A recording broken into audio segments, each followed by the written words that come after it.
Okay, then let's start. Hello, everybody. Now something completely different, I would say, because I was in this session before and that was completely technical. This is not technical. We're talking about open source management. My name is Marcel Kurzmann, so the left one. I'm the open source officer of Bosch Software Innovations. This is part of Bosch, and I will talk a little bit also about our company. Because I just talked to a colleague of mine in front of the door and said, well, what's your title? My title is Leveraging Open Source Project for Open Source Management. And I said, in big companies? And the title could be like this, but I try to make this a little bit broader. But most of the contents are based on our experience also in the big company in Bosch. And what is Bosch? Bosch is a verb. You probably know it from mostly dishwashers or something like that, but we have 4 big business sectors where we get a lot of money of it. And biggest part, most people know it, but most don't. But here in the area, I would say most people know, okay, mobility solutions everywhere in the cars and so on, but also industrial technology, engineer building technology from heating systems and consumer goods, refrigerators and so on. And so the question was a few years ago, why do we create a new business unit about software? Because we have software developers all over Bosch. Here you see a few numbers, and that's for me sometimes impressive as an employee of Bosch. And we have a lot of engineers there and a lot of software developers as well. But now we need Internet of Things, and the paradigms and the patterns behind the Internet of Things are different from what we had in the past. So here we have a lot of software engineers and people and associates in the research and development area, and here number 3,000 developers for the Internet of Things. And this is also one part where we started, where we enabled Bosch a little bit, so we're spearheading the Internet of Things. And why is this important for my talk? Because here you can see also our areas that we cover with our Bosch IoT suite. As a base for our IoT business. And in this IoT suite, we had our strategy to open source that from the beginning. So we're not only spearheading for Bosch the IoT business, but also the open source. And therefore, well, I'm also here and I have a lot of new issues every day with open source and open source projects and so on. And as we see also via the mobility section, the old or the normal applications that we have there were embedded systems for the car, ECUs for the electronic control units with embedded with C as a software language. But on the other hand, now we have also server-based applications for the backends in the IoT. So we have a broad range, and everything is always different. And here's our working group that we're working on for this IoT platform, the IoT working group. And here you can see we also needed to adapt a little bit to work together with partners. Therefore, I put that also as this one slide, because this is a new form of partnership where we have, well, partners to develop that together. But I will also talk later about partners where we have suppliers, for example, in the supply chain, also our customers. So where we do not have the normal chain, like we develop something and we hand it over, but we have an ecosystem, we have a network with a lot of parties working together. And therefore, we have also the need of doing things a little bit different and to manage also those open source issues. Most of you who are in contact with open source might know it, that there are a lot of obligations also coming with the licenses, and therefore the title is Open Source Management, leveraging open source projects. So first question is, what is open source management? How would we define that? And as I say, I want to leverage open source projects. This is an extract from one of our projects that we use here. This is the Open Chain project. The Open Chain project is a project that does not produce any software, but what we do here in this project is to exchange and share information about curriculum, training material, and also specification. How does a open source management look like? And this is, as there are several companies also from our partners are there, and we need to have a certain level where we are on the same page. Well, this can only be very abstract, as you might imagine. So this is a very detailed picture: incoming FOSS compliance process, and then FOSS identified and obligations met. So this is very simplified, and this describes this, the what level. So we distinguish between the what level, what has to be done, and then the next level will be how can we do this, and then finally the last level would be with which tools would we do this. And so on the what level, as I said, there's no software that is produced, but a lot of documents and also ideas that we exchange. And there's also one example in there in the next slide where we can see, okay, how could that look like, with just some of the main things that you can see also in the picture. We have to identify the FOSS that we use, because we have developers that just downloading stuff from the internet, and then we do not know, okay, what's in there now finally in the software that we deliver, because as I said, the licenses come with obligations. This morning there was a talk from Mike with EPL2, where we also have no new, but we have obligations that we also have to deliver things and so on, and now new this notice file, so this would also be an obligation to be met. And here's one example how that could look like, and you don't need to read that in detail, but it shows, I think, very good that this is not easy. So you have a lot of steps, you have a lot of things to do. So this is only one example how this little cloud there in the dotted line, red dotted line cloud symbol could look like. You have queued for process, you come incoming not only your own source code, but supplied source code, open source source code. You have to go through all those steps, and then you have the outgoing software and all the things that you need to do in order to fulfill the obligations of the open source licenses that you use. And this would be already an example for the how level. Yeah. So what is, you have to check in a process the compliance, and this is how it could look like. As you can see, written offer, this is very typical for GPL normally. So if you do not use GPL, you probably do not have the need for a written offer. But this is only one example. And as we have seen this, as I said, we have a lot of applications, a broad range within the company. We saw, okay, that mostly those three parameters will influence the open source management, how it will look like in the end. So first of all, the license constraints, as I just mentioned, the GPL has very specific obligations. On the other hand, for example, in our main applications, we just have copyleft, strict copyleft licenses on the blacklist, so we get rid of this just by having it on the blacklist. We only use permissive licenses, so you can see there would be already a very different approach there. On the other hand, the technologies, as I mentioned, embedded C programs, you need different approaches than, for example, we use a lot of Java and Maven-based projects in the server backends. So here we have a much easier life than our colleagues with the real-time systems. And in the end, the development approach. So if you have, for example, a customer-specific projects on time, on budget, on quality, you will not care about any sophisticated overall solution for open source management, but you will only want to get things done, and you want to have your product finished.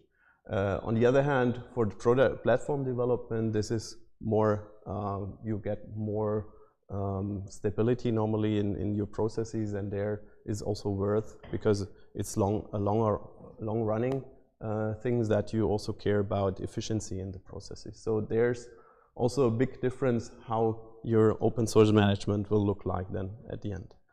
And what we have seen is that, for example, our specific business unit within Bosch, our Bosch Software Innovations, we have not much overlap with other Bosch business units because we have, for example, as I said, the used technology is a big difference. We use Java, and other Bosch units use other technologies there. So we could not just take our open source management and give it over to the others. And this is the big thing why we put that in here in this talk.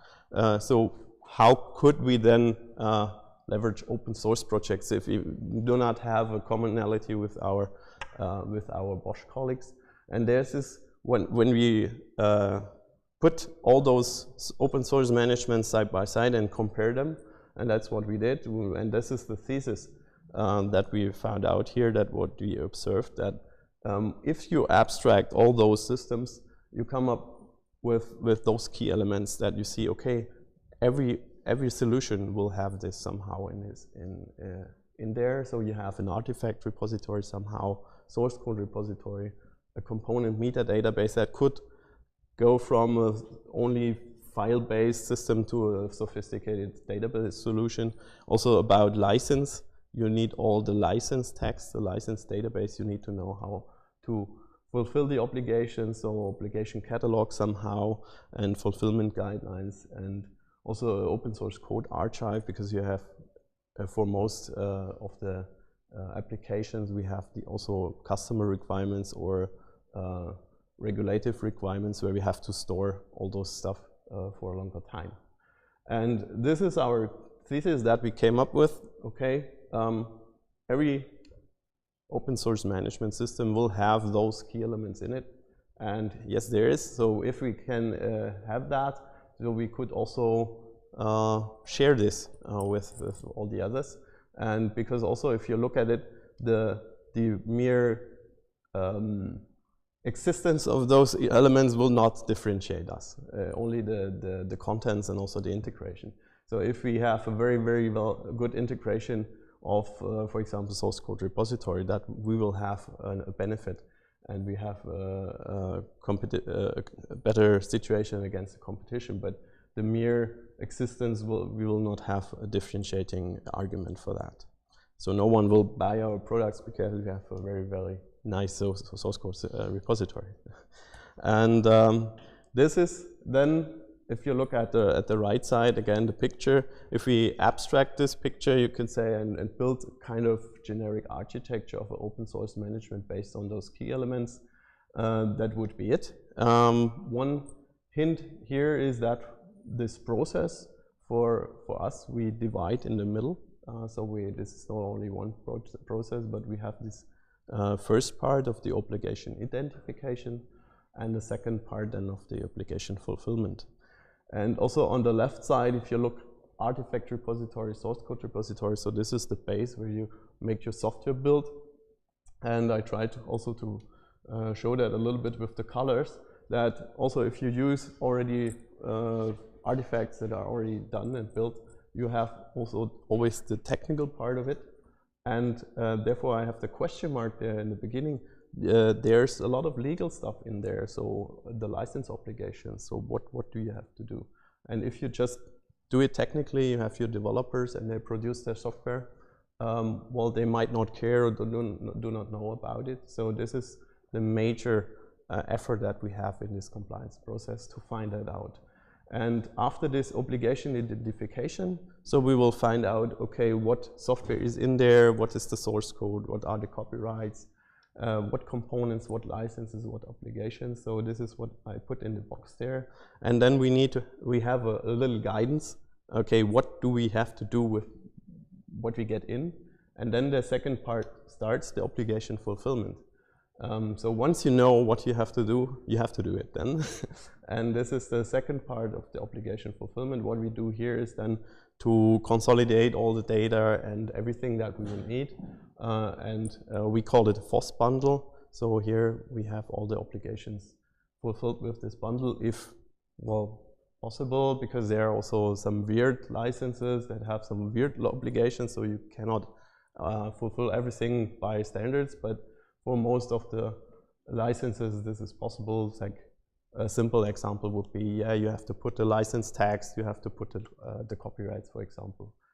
This is so for the simpler licenses, you can have that as obligation fulfillment, and the FOSS bundle would be perhaps, yeah, what we do as well is we provide the source code of the open source projects, of the source components, open source components automatically. And there's also one part, the open source code archive. This is, as I said, what you might also need.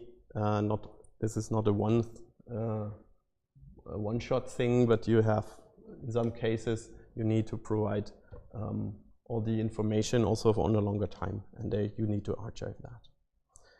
Okay, so for this big picture, now some details. So what are the challenges that we fight with, and where would we like to have some benefit of collaboration with the community, because we see that everyone has probably those same challenges. So we have, beginning with the licenses, we have the first challenge is that there is no standard licenses. We have a lot of lists like OSI approved, then SPDX list and so on, but they are all differing. We have no, we have those SPDX IDs, but SPDX does not contain all of them and so on. And most things that we have to fight with is those gray areas. So you have on the one hand the license text, but there are parts of it that you can interpret because it's ambiguous, and therefore we need those services, like legal consulting services, where we say, okay, now how can we handle this and that? So this is one point. First of all, find the license provision service, then map the licenses to the specific components, then to classify them, how can we handle them, and also to find out the obligations and so on. Second is the component side. So as I said, we have a lot of Maven, Java Maven artifacts that we use in our system. So, but what we find there, and who is also using it will probably have the same challenges, that sometimes we do not know, okay, we downloaded that from Maven Central, and yeah, and that's all, and we do not find any source code of it. We had even one case where the open source project was already dead since 10 years, and we had to find out, investigative, how can we find a developer from that project and get the source code. So this is a big thing. And then once we find that, we need to scan those source codes and to get out the copyrights. And also what is very popular is those vulnerability services. So here we have an external provider. This is unfortunately not open source yet, but this is very appreciated by our projects. But once you see, okay, I have an open source component in my projects, and you have vulnerability, you probably want to know, okay, in what projects do I have used this open source component? So we also have this traceability service to see, okay, we get this vulnerability information, and then we can directly see, what projects do we need to contact about this vulnerability.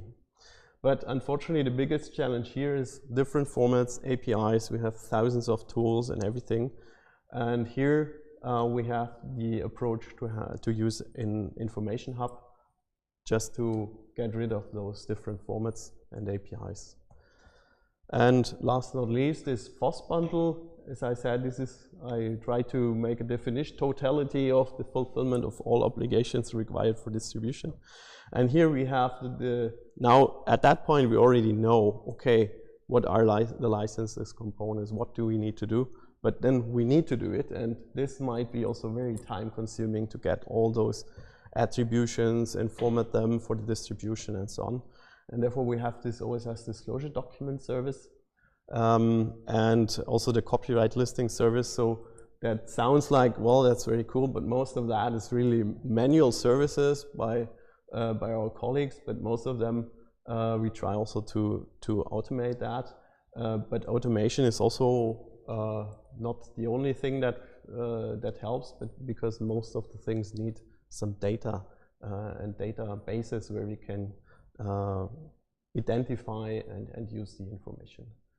And why do we need that? Is because of in the cloud applications we need a continuous delivery. So if we have all those services then manual, we have a big delay in the delivery, and this is we cannot afford to have that. So that's already one part for what's our motivation, and what's our motivation also here to go open source. As I said, this is already a challenge for us internally, but I think we managed that very well already with high potential for optimization, but we manage it, and we see if we in both directions, our suppliers, partners, and also the customers, we see, well, there's still way to go. And we want to share also our improvements that we do and the good practices with our suppliers and partners. And therefore, we had to open source what we have and want to collaborate on that level. And the base of this is, yeah, Bosch has also this compliance value, so compliance is very important for us, but we also want to value the work of the open source communities we work with. As we said, our IoT platform is mainly based on open source, so we will also appreciate that with having a professional open source management. But there are suppliers that are no big companies, there are smaller companies, and they cannot afford having big IT group only caring about this and that. So here, this is also our strategy to make that available to a broader group of people there, also to our suppliers.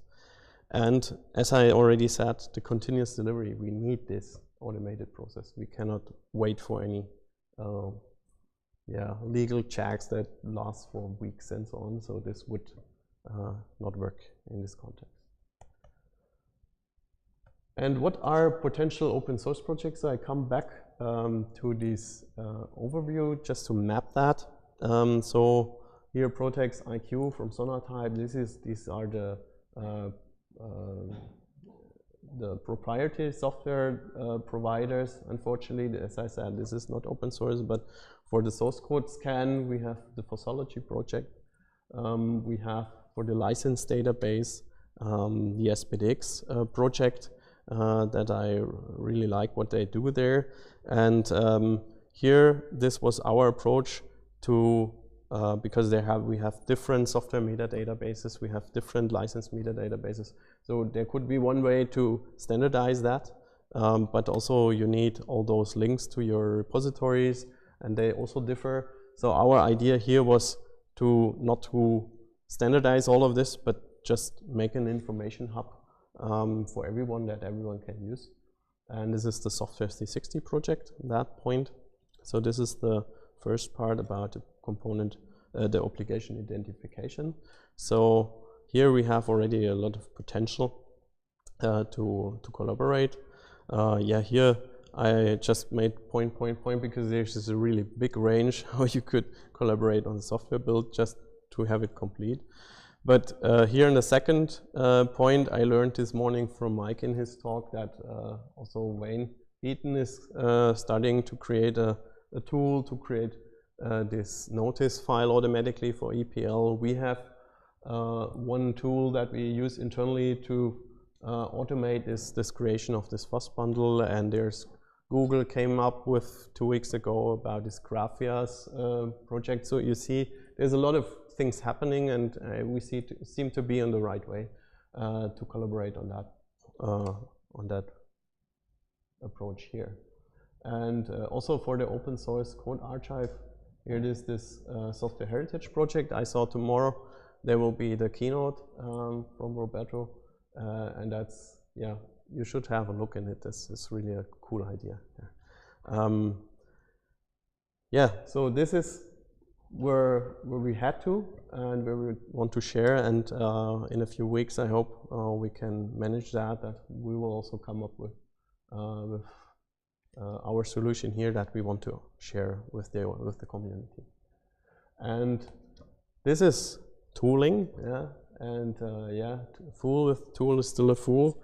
So you can do a lot, and you have to do a lot with tools. But what is more important, and this is also my core part in it, because I'm not a tool guy, I'm rather the open source management guy.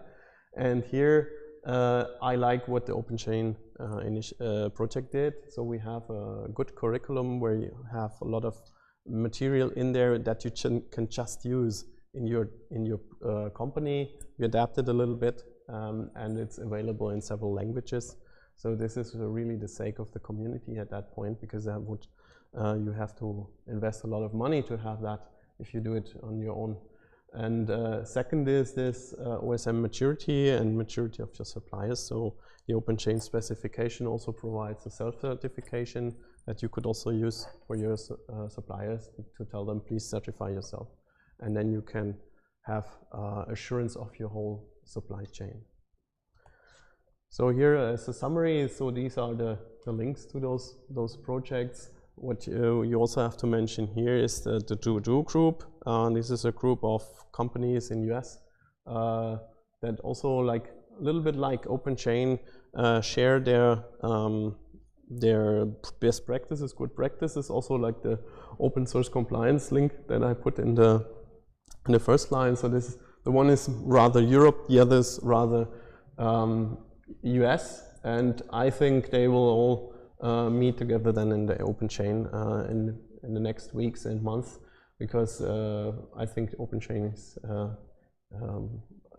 very international already and not only regional. Second, the software heritage, yeah, and the software 360. So this is where we try to also to find interlinks with those tools. And what is not yet on the list, because it's not out yet, would be our tool for the automatic generation of the FOSS bundle. And here, this is as I put it here, as further potential. There's another activity from the OSADL. This is a kind of association here in like kind of community in Germany, but it's not called a community. They have a project running that they want to have electronically processable obligations that they add to the licenses. That will help us a lot.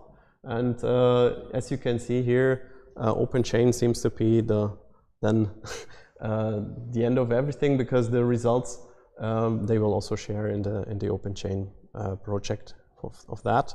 Then second point, creation of the FOSS bundle. Stay tuned. We will communicate in the next months about this, how we can share this with you, and also the sharing of and the reuse of metadata. There we have very promising approaches in the SPDX.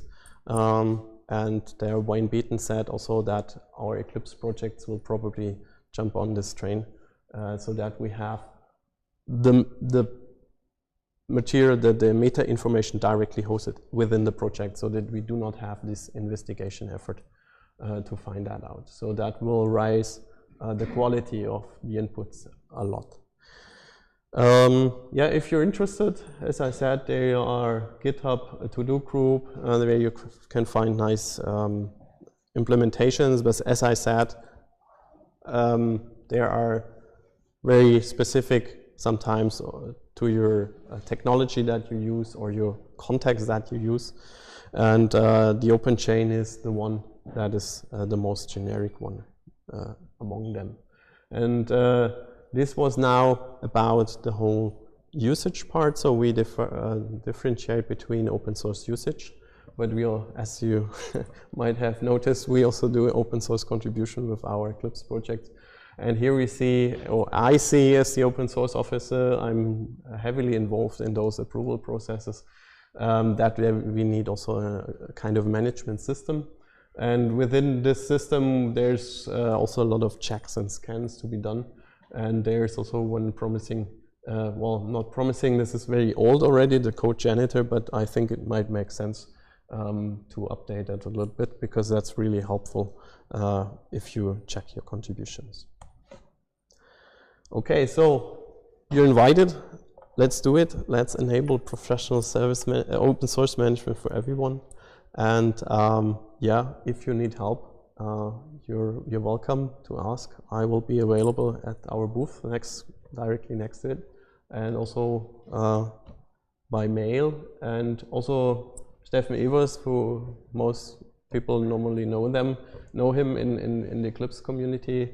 He is the head of our open source services. So you can, if you really need people to to support you, then in the implementation, he would be the one to ask. Okay, if you have questions, I would be done with my slides. Thank you very much.